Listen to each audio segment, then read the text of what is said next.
আসসালামু আলাইকুম বন্ধুগণ, আপনারা সবাই কেমন আছেন? আল্লাহর অশেষ রহমতে মোরাও সবাই ভালো আছি। তো দেখতে দেখতে কোরবানির ঈদ চলে গেছে। এই কোরবানির ঈদ মানেই ব্যস্ততা, এর লেগে এই ব্যস্ততার দিনে কোনো ভিডিও করারও তো সুযোগ পাই নাই, ভিডিও ছাড়ারও সুযোগ পাই নাই, কারণ কোরবানির ঈদ মানেই ব্যস্ততা। এই ব্যস্ততা সবার ঘরেই থাকে।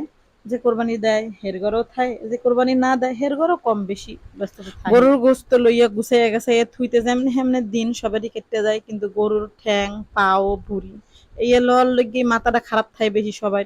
তো মোর স্বামী এই ঠ্যাংগুলারে এই বেল পুড়রে পুড়রে হেয়ার পরে চাক্কু দিয়ে সুন্দর করে পরিষ্কার করে লইছে। আইতার বাজে 2:30। মোরা স্বামী স্ত্রী এই লইয়া মিশনে আসি, কখন এটি পরিষ্কার করে হেয়ার পরে থুমু।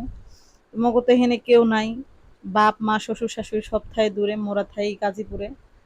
তো দেখেন কত সুন্দর উঠতে গেছে বাড়ি দেওয়ার কারণে। এটি বাড়ি দেওয়ার আগে সুন্দর করে ফুটানো পানিতে গরম করে লইবেন, ফুটাই লইবেন,